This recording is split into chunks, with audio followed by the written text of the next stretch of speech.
aqui no programa Pontuando, nós vamos falar de um livro muito interessante que eu tive a oportunidade de estar lendo. E esse livro é de Letícia Cesarino. E ele começa com uma introdução interessante, que ela faz uma citação de Gregory Bateson, que dos seus pensamentos Patologias da Epistemologia, de 1971, e que é o seguinte: existe uma ecologia das ideias danosas, assim como existe uma ecologia das ervas daninhas. Você vai entender ao longo da minha leitura de resenha desse livro, que eu estou lendo, né? Já li várias partes, já estou completando o raciocínio a respeito dele, mas achei interessante ler algumas resenhas. E algumas resenhas que eu li, elas não podem ser republicadas. E essa que eu vou ler agora, além dela ser mais sintética, ela pode ser republicada. Bom, quem que é Letícia Cesarino? E de que livro que eu estou falando? Bom, pela introdução que eu falei que existe uma ecologia das ideias danosas, assim como existe uma ecologia das ervas daninhas, eu estou falando do livro chamado O Mundo do Avesso, Verdade e Política na Era Digital, e estou falando da autora Letícia Cesarino, que é graduada em Ciências Sociais pela Universidade Federal de Minas Gerais, e conclui mestrado em Antropologia Social na Universidade de Brasília. Ela tem doutorado também em Antropologia na Universidade da Califórnia, em Berkeley, e é escritora desse livro, entre outras coisas, do seu currículo. Não vou me delongar muito. Muito bem, ela começa o livro dizendo assim: este livro é sobretudo para aqueles que fazem a própria pesquisa, buscando entender o mundo em rápida mudança que nos cerca, um mundo que parece com mais frequência do que gostaríamos estar virado do avesso. Aqui não encontrarão a promessa fácil típica de muitos influenciadores, políticos e barões da indústria tech, de que para ter acesso a verdades escondidas, basta uma conexão com a internet e a garantia da liberdade total. Nossas sociedades já ouviram promessas parecidas inúmeras vezes, e tudo sempre volta a ser como era. Isso ocorre porque problemas complexos não desaparecem com soluções simples. Aliás, tem até uma brincadeira que diz o seguinte: todo problema complexo tem uma solução simples que, em geral, está errada. É uma brincadeira, é uma das leis de Murphy, né? Continuando aqui o que ela está dizendo. É fato que, como veremos, a ideologia cientificista da objetividade produzida por especialistas está em crise. Porém, o tipo de conhecimento que poderia substituí-lo não está nas ciências, entre aspas, faça por você mesmo, da internet, mas nas novas ciências da complexidade, e essas ciências são elas mesmas complexas. Porém, ao serem aplicadas a problemas concretos, algo curioso acontece: elas geram resultados surpreendentemente simples, até próximos do senso comum. Então você começa a entender o que ela quer dizer. O espírito desse livro, que parte destas ciências, é ser compreensível para qualquer leitor ou leitora dotado de interesse, dotado de intuição e abertura a uma mirada diferente sobre processos sociais. Bom, eu não vou continuar lendo essa introdução, eu vou passar a resenha, e a resenha é de Leonardo Francisco de Azevedo. Ele é da Universidade Federal do Rio de Janeiro, faz parte do programa de pós-graduação em Antropologia Social, Museu Nacional do Rio de Janeiro. Ele é pós-doutorando em Antropologia Social no programa de pós-graduação em Antropologia Social do Museu Nacional, Universidade Federal do Rio de Janeiro. Ele é doutor em Ciências Sociais pela Universidade Federal de Juiz de Fora, quer dizer, ele é daqui da minha cidade, tendo realizado estágio sanduíche no Centro de Investigação e Estudo de Sociologia do Instituto de Lisboa, Portugal. Muito bem, não tive a sorte de conhecer essa pessoa, Leonardo Francisco Azevedo, mas agradeço ele ter feito essa resenha.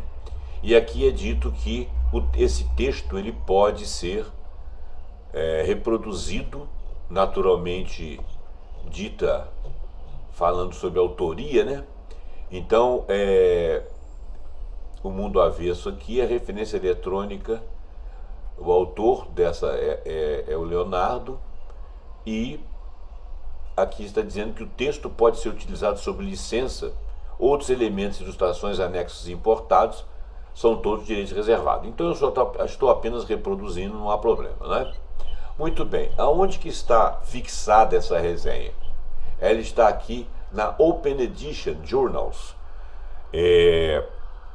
Então, se você quiser lá na internet, aqui na internet, Open Edition Journals, onde está publicada. Muito bem, vamos ao texto para nós não nos delongarmos muito. Eu vou evitar nomes de políticos, vou falar dos tempos e dos seus locais, evitando seus nomes. Espero não escorregar, porque isso aí tem feito diferença nos meus vídeos. Meu canal é pequeno, então o YouTube trava meu vídeo. Começando. A antropóloga Letícia Cesarino, professora da Universidade Federal de Santa Catarina e assessora especial em Educação e Cultura e Direitos Humanos no Ministério dos Direitos Humanos e da Cidadania do governo federal atual, nos apresenta em seu novo livro, O Mundo Avesso, Verdade e Política na Era Digital, que foi publicado em 2022, antes da derrota eleitoral daquele ex-presidente que findou seu mandato em 2022. Uma proposta ousada e inovadora para tentar compreender o drama do presente a partir da perspectiva cibernética e de bibliografia sobre sistemas dinâmicos, fenômenos contemporâneos, como o negacionismo científico, as fake news e o populismo digital, que se tornam e tornaram mais inteligíveis, sendo possível aprender suas lógicas próprias da existência e funcionamento. Naturalmente, estudos antropológicos, né? Aquelas teorias complexas, decodificadas, e que se mostraram, depois disso, mais simples de serem entendidas, como a autora falou em sua introdução, e ele está reforçando aqui. A preocupação do livro, diz o Leonardo na sua leitura, na sua resenha, a preocupação central do livro está em compreender como funcionam as infraestruturas que sustentam o cenário presente com o rápido crescimento de uma onda global de movimentos de extrema-direita. E isso é uma coisa que está acontecendo. E é uma coisa que está acontecendo no mundo afora. Acontece nos países do primeiro mundo e nos países em desenvolvimento. Mas tem outras coisas acontecendo também. Mas nas sociedades mais estabilizadas, vamos dizer assim, não digo que a nossa sociedade seja estabilizada, mas as sociedades que nós conhecemos mais ou menos modus operandi com frequência, aqui no chamado Ocidente, apesar de que no Brasil faz parte do Sul global, nós estamos a reboque daquilo que é considerado Ocidente, nós não estamos a reboque do Oriente, nós estamos no BRICS, mas não estamos a reboque do Oriente. A nossa dominação aqui é ocidental. Nós somos um sul global ainda colonizado, algo colonizado, digamos assim. Não é em regime de estruturas governamentais. Nós temos liberdade, obviamente, temos parlamento, governos, etc. Mas a mentalidade e a afiliação e nós estamos atrelados ao mundo ocidental, inclusive estamos presos a uma cultura hegemônica europeia, né? Apesar de sermos um país multilingüe, um país multicultural, com 50%, quase 60% de população entre pardos e negros, uma população branca bastante mestiçada, latina, com outros povos latinos e tudo, mas nós somos ainda afiliados a uma hegemonia europeia e acompanhamos os nossos governos, os nossos parlamentos, as nossas mídias principalmente, e por conseguinte as pessoas acompanham as decisões, os horizontes e as interpretações do mundo dadas pelo Ocidente, normalmente pela América do Norte. É claro que existem setores aqui que discutem isso, de repente ela é uma dessas porque ela é ligada à área de antropologia, né? Mas de qualquer forma não somos isso que está aí. Eu não vou falar que na Ásia é diferente, porque eu não vivo lá na Ásia, mas nós temos a perspectiva de lá é diferente. Mas vamos voltar aqui, depois dessa situação ideológica e geográfica mundial, vou voltar aqui, vou reler. A preocupação central do livro está em compreender como funcionam as infraestruturas que sustentam o cenário presente com o rápido crescimento de uma onda global de movimentos de extrema-direita. Lembrando que eu fiz esse adendo para falar que essa onda global, ela tem sido global em sociedades estratificadas, sociedades que eu já comentei, mas eu não sei se ela chega lá no Oriente, né? Então vamos fazer esse adendo aí. Bom, ou seja, como compreender as razões para a emergência desses vários processos, indo além das leituras apenas conjunturais? A novidade do livro está justamente nos termos da autora, em apresentar a dimensão técnica de fenômenos que recorrentemente são tratados apenas como de ordem política ou econômica. Para analisar um dos principais lugares em que essa dimensão técnica se apresenta, a partir de uma dinâmica sistêmica, as novas mídias, a autora recorre ao conceito de antiestrutura de Victor Turner, considerando que quando o centro organizador de qualquer configuração sócio-histórica entra em crise, a antiestrutura, ou seja, as camadas marginais e latentes do sistema, emergem para a superfície, tensionando todo o sistema que, nesse processo, vai se dobrando sobre si mesmo. Assim, os extremos vão se tocando e recombinando, invertendo hierarquias e posições. Logo, o centro do sistema é assim tensionado, de modo que a configuração com um novo todo vire do avesso, entre aspas, num movimento topológico análogo ao que Louis Dumont chamou de englobamento ao contrário. É uma coisa interessante, porque você vê mesmo que hoje você tem, através da internet, você tem palavras de muitos que seriam a periferia do pensamento, né? E eles aparecem, vêm à superfície, mas vêm com a sua visão de mundo, que é uma visão acanhada, e aceitando processos de pensamento mais simplórios, que, vamos dizer assim, talvez que eles entendam, se sintam mais à vontade com eles, sem discriminação, mas fazendo uma análise fria, e vindo à superfície são cooptados por algumas lideranças que não são necessariamente lideranças verdadeiras ou que trazem a verdade. Muitas das vezes querem impingir a eles um pensamento fácil deles traduzirem e que criem bandos de pessoas ao redor dessas lideranças ou desses pensamentos, né?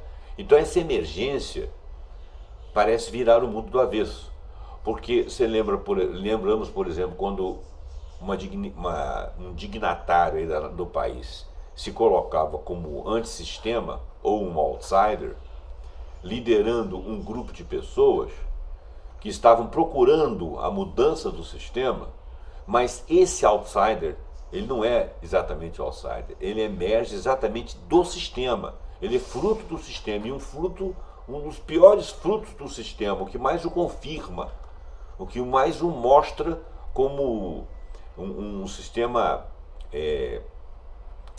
falido de ideias. E esse cara posa como outsider. E essas pessoas que vêm lá da tal insatisfação e se aglutinam ali com esse pensamento, se aglutinam em torno de uma coisa que seria diferente, seria o outsider, o fora do sistema, que estaria brigando com o sistema, e que na realidade está os conduzindo para confirmar esse sistema da pior maneira possível. Essas palavras são minhas, tá? É muito do que eu entendi lendo algumas partes do livro. Continuando. Nessa dialética entre estrutura e antiestrutura, as novas mídias são centrais, As novas mídias são as mídias da internet, pois elas aumentam a velocidade do fluxo dos sistemas sociotécnicos, acelerando os processos de mudanças estruturais que certamente aconteceriam em uma menor velocidade se a sociedade tivesse evoluído de uma maneira um pouco menos rápida. Mas a sociedade atual, ela está sendo muito, sei lá, velocizada, é uma palavra nova, né? Rapidificada, vamos dizer assim, nas suas atitudes, nos seus pensamentos, sem conseguir acompanhá-los, é claro, pela velocidade das conexões da internet. Você vê que os vídeos são curtos, as informações são rápidas, você passa muitas coisas nos feeds, você põe o dedo na tela para acelerar a passagem nos feeds, lê várias informações em cacos, em pedaços, e lá na frente vem alguém que junta isso aí, dá um significado para essa coisa, num curto período de tempo, de uma maneira usando as suas emoções. E a grande mídia também, que é uma mídia um pouco mais lenta, né? Porque ela é tradicional, ela é de sempre, ela também não está fazendo exatamente o que essas outras mídias estão fazendo, mas ela também não é esclarecedora, né? Então essas modificações ocorrem através do processo de desintermediação, em que elementos do sistema da estrutura normativa anterior são desengajados, mas sem necessariamente acenar para uma ruptura linear com o sistema vigente. Quer dizer, essas pessoas, aquelas pessoas que intermediavam o conhecimento, eles são retirados da cena, mas sem ruptura. Eles estão por ali, estão navegando por ali, mas eles não têm mais essa capacidade, talvez porque eles não têm essa velocidade ou porque eles não ocupem esse centro. E esse é o mundo do avesso anunciado pela autora no título da obra, ou seja, o mundo em que a crise se torna permanente e a resolução é vivenciada em um duplo processo: tentar conter o colapso do sistema que existia até então e ao mesmo tempo disputar quem assumirá o protagonismo da mudança. E o mais interessante é que a mudança essencialmente não está acontecendo. O mundo parece distópico, a velocidade é grande, poucos estão entendendo o que está acontecendo, muitos têm informação que eles julgam ser um conhecimento histórico que você não tem, mas que ele tem, e que esse conhecimento não é verdadeiro, né? Ele está vendo um mundo distópico, ele se vê perdido o tempo todo, ele não sente que está vencendo, assim como o outro lado da bolha também não sente, e ambos os lados são manipulados. Ainda que de uma bolha para outra você tenha alguns mais estudados com mais razão, ainda assim muita frustração, porque o sistema está colapsado, né? Tanto para aqueles que mentem serem um outsider, quanto aqueles que poderiam de fato ser outsider, o sistema consegue controlar as duas partes e impedi-las de seguir. Continuando, além da inovação da obra em sua abordagem, Leonardo, destaca também a novidade em sua estrutura. O livro é dividido em duas grandes partes, cada uma contendo grandes capítulos. Já em sua introdução, Cesarino, a autora, aponta que a proposta da estrutura do livro se assemelha ao seu objeto de pesquisa, tendo um caráter não linear. Ela inclusive aponta a possibilidade de lê-lo fora de ordem, que é o que eu estou fazendo. Eu já voltei, já fui, já voltei, já fui. Mesmo reconhecendo que o argumento central da sua obra esteja na primeira parte. Sim, mas você pode até sem ler a primeira parte ir lá na segunda e voltar. Até porque os fatos, eles são muito atuais, eles estão muito no dia a dia, então você consegue catapultar ali, cada capítulo ali, ou cada parte do livro, ou mesmo entre títulos ali dentro de um mesmo capítulo, você consegue lê-lo entendendo por estar atualizado, né? E ele diz aqui que vai fazer uma apresentação de forma mais detalhada, né? Ele inclusive aponta a possibilidade de lê-lo fora de ordem, mesmo reconhecendo que o argumento central da obra esteja na primeira parte, que inclusive será aqui representado de forma mais detalhada. Ele vai falar mais da primeira parte, porque a segunda parte ela é mais específica, tá? Então, o primeiro capítulo ele chama de Sistemas Dinâmicos e Perspectiva Cibernética, e isso aí é central. Para mim foi central, né? Mas ainda assim você poderia ler a segunda parte que você entenderia, mas ela quer denominar, e ele aqui também acompanhou, quer denominar quais seriam os sistemas dinâmicos e eu acho que central é a perspectiva cibernética. Ela recupera o movimento original da cibernética dos anos de 1940, que foi centrado principalmente no papel desempenhado pelo antropólogo Gregory Bateson, para buscar elaborar uma explicação cibernética do presente. Segundo a autora, né, a autora Letícia Cesarino, Bateson elaborou uma formulação elegante da diferença entre a perspectiva epistêmica dominante no Ocidente, que chamamos de explicação positiva, e a perspectiva centrada nos sistemas dinâmicos, que chamou de explicação negativa ou cibernética. Isso não é fácil de entender lendo aqui essa frase, você tem que ler isso no livro. E ela é bastante explícita, ela não rebusca muito a palavra, o texto é fluido. Bom, se na explicação positiva se buscam relações de causalidade entre agentes pré-existentes de forma linear, né? Fulano fez aquilo e redundou nisso, daí para frente, quer dizer, uma forma linear, causa e efeito. A cibernética está interessada nos padrões de coemergência de agências que ocupam o mesmo campo dinâmico. Então, a cibernética está deixando evoluir mais de um agente ao mesmo tempo, e as consequências disso não são lineares, porque alguns se somam, outros se zeram-se, né? Se anulam. É isso? A autora chama a atenção que, apesar das diferenças, as perspectivas positivas e negativas são as duas faces de uma mesma moeda do real, da nossa realidade atual. E é verdade, porque você consegue a frustração de duas bolhas. Ambas se sentem prejudicadas uma pela outra, né? Ambas não conseguem agir. Ambas não são exatamente a propositura final, né? Se a explicação positiva é capaz de melhor explicar contextos de linearidade, porque ela é aquela antiga, tradicional, que tem os intermediadores, ou seja, de estabilidade de estruturas sócio-históricas que nós já conhecemos, aquela negativa, a cibernética, mediante a análise de sistemas, é mais eficaz na leitura de comportamentos não lineares quando estruturas estão em crise, que seria a característica do tempo presente. Exatamente. A cibernética, ela está entrando aí e está verificando as estruturas em crise, e ela está se confrontando com a perspectiva sócio-histórica, que é linear, né? E ela emerge não linear. Então,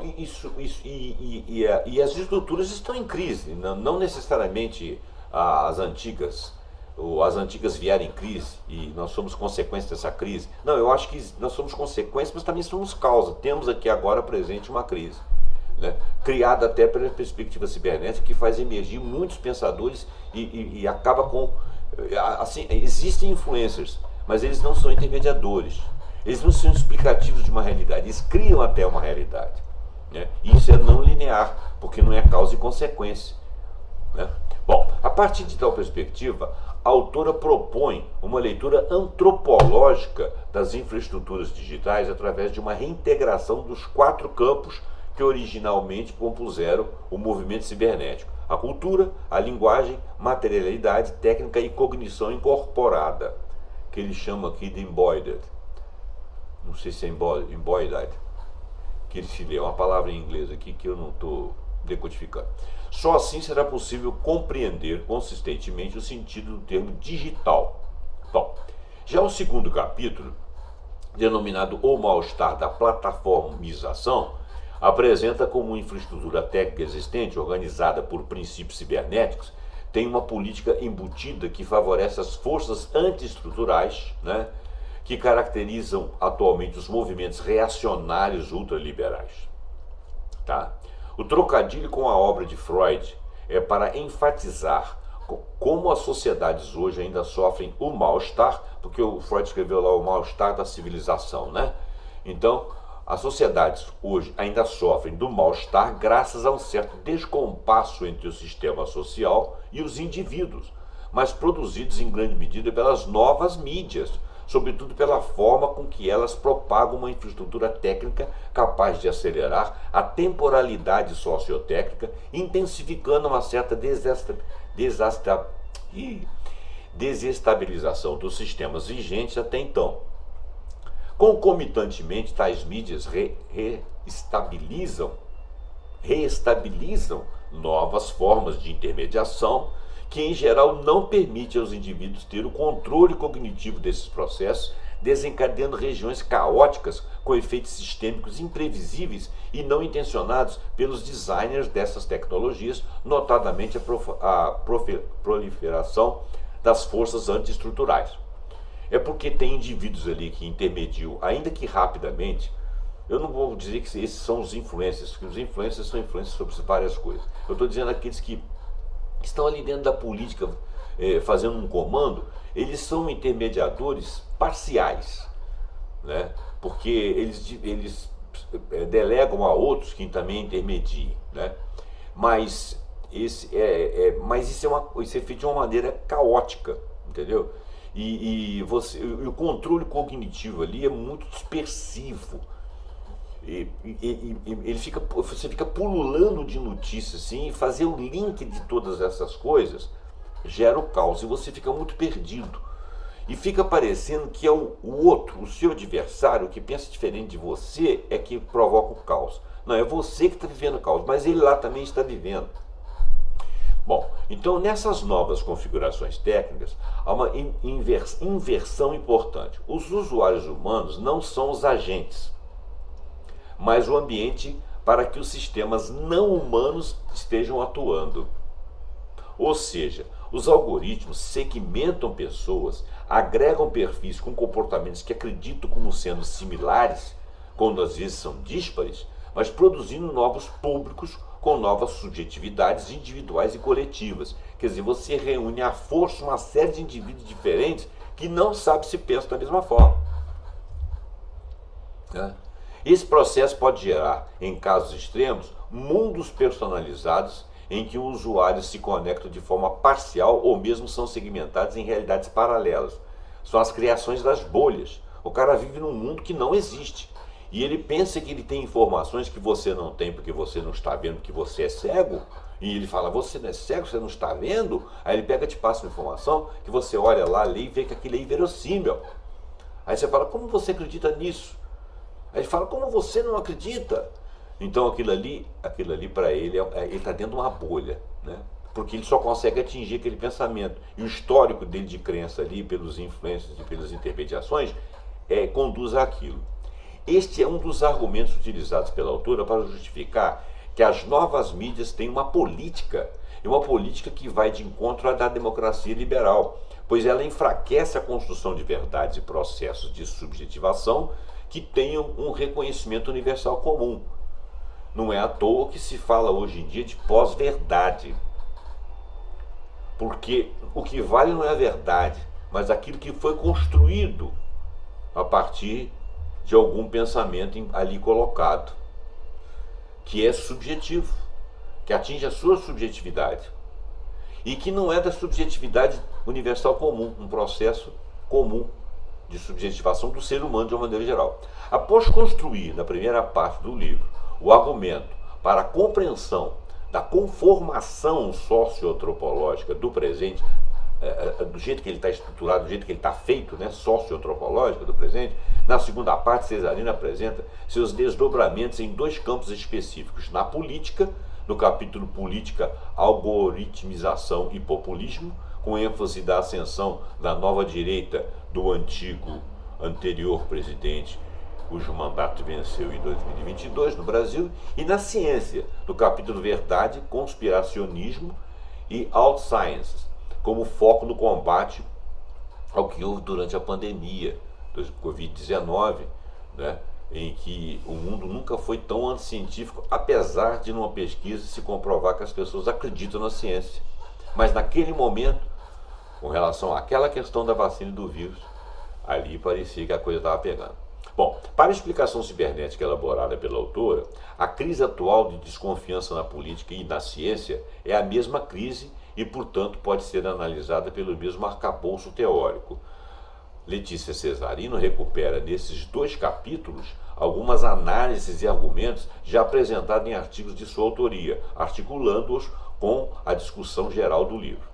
Dentre os destaques a se fazer sobre as discussões apresentadas na segunda parte do livro, Leonardo, chama atenção para a utilização do conceito de sismogênese de Bateson, o Gregory Bateson, para compreender o movimento do presidente anterior, né, que tem um nome. Né? O termo que significa gênese do cisma ou da divisão é utilizado pelo autor de Niven para descrever 2 partes em interação, sendo que a reação de uma à ação da outra produz ainda mais esforço em comportamentos existentes, fazendo com que tal relação se escale progressivamente. Nesse escalamento, a forma começa a assumir precedência sobre o conteúdo, e caso deixada em si própria, pode levar ao cisma definitivo entre as partes.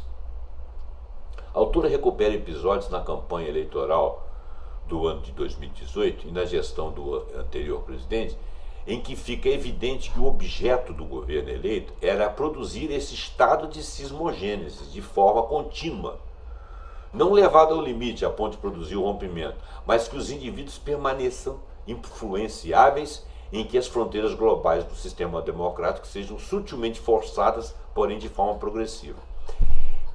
Era uma mediatização o tempo todo, fazendo essa cisma e mantendo as pessoas em estado de alerta, como se todo sempre estivesse acontecendo alguma coisa. Né? Então, neste escalamento, a forma começa a assumir a precedência sobre o conteúdo. Então, o cara pega uma ideia que pegou em algum lugar falando de algum opositor, aquela forma não é suficientemente entendida, mas é trabalhada daquele jeito, e cada hora aparece uma forma dessa. Então isso provoca um cisma, uma divisão, um rompimento no pensamento do indivíduo, e ele fica com cacos de fatos, como se estivesse no embate o tempo todo, como se ele estivesse sendo agredido o tempo todo. E isso era extremamente mediatizado. Nesse processo não se muda apenas a comunicação política, mas a própria compreensão e significado da política e das suas possibilidades. Inclusive isso seria a antipolítica, porque você não discutiria nada, você aceitaria algo como seu e como correto dentro da sua cosmovisão, e sem discutir o ponto de vista do outro, sem saber a estrutura ou o contexto que o outro estaria agindo, pensando, ou sequer às vezes agindo ou pensando sobre aquilo. Ou seja, não é apenas uma mudança simbólica, mas sim uma transformação no plano da infraestrutura material da política. É verdade, é fato, era antipolítica, né? Estava se processando antipolítica. O livro possui uma complexidade e consistência teórica que, além de inovador na abordagem antropológica do presente, nos aponta novas direções teóricas e empíricas. Ao terminar a leitura, fica-se com a certeza de que a antropologia, através de seu olhar sensível e diferentes nuances, pode contribuir sobremaneira na interpretação deste complexo mundo do presente, em que a internet e o mundo virtual pautam não apenas as relações cotidianas, mas dinâmicas econômicas e políticas mais amplas. Além disso, o livro nos permite compreender tais fenômenos como sintomas do neoliberalismo, que se manifesta cada vez mais radical e fechado sobre si próprio, em que os piores efeitos do capitalismo são assim positivados, né? Se o capitalismo era ruim ou é ruim, o neoliberalismo é muito pior. E se ele não era ruim, o neoliberalismo tornou ruim. Bom, eu não vou entrar nesse conceito, tá? Eu tenho um pensamento aqui, acho que não preciso de falar sobre isso. Mas a forma como o neoliberalismo age independente de qualquer coisa tem sido realmente ruim para a nossa sociedade mundial. Mas vamos continuar aqui. Apesar do difícil cenário, Letícia Cesarino encerra a sua obra apontando que, apesar do ceticismo, ainda há esperança e reacomodações e construção de novos mundos. Gente, é claro, né, que você não vai nós não vamos achar que a nossa sociedade acabou agora, que aqui é o fim do mundo. Quantas vezes nas sociedades passadas, né, nesse mundo todo aí, em gerações e gerações, e que muitos já foram, e que nós somos herdeiros de várias ideias, o mundo não é só nosso, o mundo já foi de muitos, o mundo será de outros. Nós vamos abandonar esse mundo, né? Todos nós morreremos, uns mais cedo, outros mais tarde, outros dentro de uma previsão realista, em torno de pelo menos uns 80 anos, nós vamos abandonar. Então nós temos uma contribuição. É claro que em cada geração a gente pode imaginar que o mundo está acabando, mas não é verdade. Agora, é interessante a gente observar que ela fez um conteúdo muito voltado para a política, mas e para a ciência. Mas a vida está muito complicada em vários cenários. Eu tenho uma certa dificuldade, eu teria que escrever para poder falar sobre o que eu estou pensando aqui. Até porque isso é muito novo para mim também. Mas eu penso muito sobre esses cataclismos que estão acontecendo, que não são apenas questões ambientais, né? E ela faz um final aqui, que eu vou ler só uma pequena parte, tá? Mas você tem que ler o livro. O livro educa muito e realça nossos sentidos. Eu vou inclusive relê-lo. Olha só, sobre fins e recomeços. Na conclusão, os engenheiros do caos, do livro, né, de Empoli, que a dinâmica da explosão do centro pelas margens acelerada pelas novas mídias torna o sistema sociopolítico cada vez mais instável. Olha bem, os engenheiros do caos sugerem que a dinâmica da explosão do centro para as margens acelerada pelas novas mídias torna o sistema sociopolítico cada vez mais instável. Até quando será possível governar sociedades atravessadas por impulsos centrífugos, ou seja, que forgem do centro, cada vez mais potentes? É uma pergunta, né, do livro. Este livro converge, esse que nós estou lendo aqui, da Letícia, converge com o seu diagnóstico sobre inversões antiestruturais, né? Ou seja, o mundo virado de cabeça para baixo ou invertido pelas estruturas que são antiestruturas conforme nós as conhecíamos, que seriam um pouco mais, que teriam mais causa e efeito e teriam um componente histórico estudável, vamos dizer assim, ou observável. Porém, sugere que a mesma infraestrutura que acelera a desorganização sociotécnica está simultaneamente propiciando formas emergentes de reorganização. Em meio a um turbilhão da história, ninguém é capaz de ver o todo para o qual nossas sociedades caminham. É uma coisa tão complicada como estar dentro do universo e observá-lo, porque nós fazemos parte dele. E observar o universo tem a ver com aquilo que é construído em nós, para observá-lo. Nós não possuímos uma capacidade de sair dele para observar, até porque nós fazemos parte. Aqui é a mesma coisa, nós estamos nesse mundo, agindo nesse mundo, trabalhando nesse mundo. Pode ser que as conclusões que a gente tenha, as coisas que a gente pense agora, nessas evoluções, sejam completamente abreviadas no futuro, aí, por reorganizações muito interessantes, por indivíduos lustros, que cheguem aqui e falem, epa, não é assim, e reeduquem, não que voltem a uma estrutura anterior ou que permaneça na antiestrutura, mas que crie uma nova estrutura que reacomode essas posições de todo mundo. Então, em meio ao turbilhão da história, ninguém é capaz de ver o todo para o qual nossas sociedades caminham, mas alguns padrões parecem já estar suficientemente claros.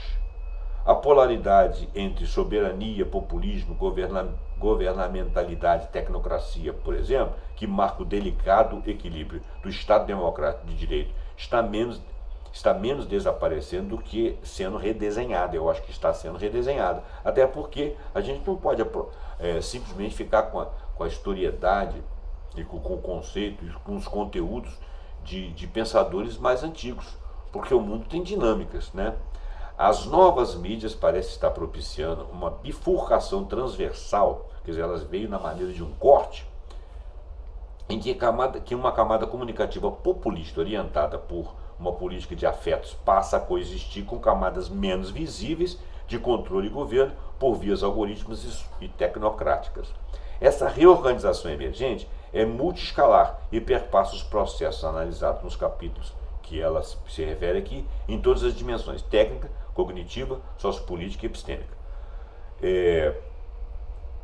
Muito bem, então, eu acho que ela está dizendo que nós temos saídas, né?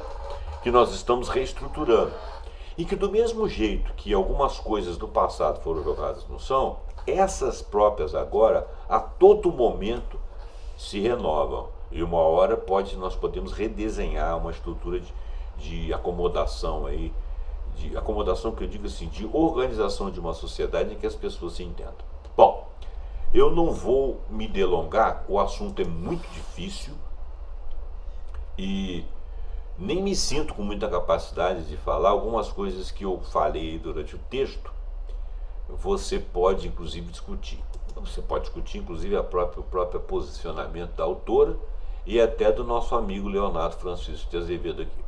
Então eu agradeço a autora por ter escrito o livro, por ter a oportunidade de ler as suas ideias, que são muito parecidas com as minhas, só que ela faz isso com competência, dentro da linha antropológica e sociopolítica, que ela tem competência para desenvolver, e o nosso doutor aqui, o Leonardo Francisco Azevedo, que parece ser meu conterrâneo, situado também na área da antropologia. Agradeço aos dois, agradeço a você, passa esse vídeo para frente, deixe alguma comunicação, algum comentário que você quiser, dê o seu like. Quando você comunica, você me ajuda muito a fazer com que o vídeo caminhe. Muito obrigado, até o próximo programa pontuando com alguma ideia que nós acharmos muito interessante. Até lá.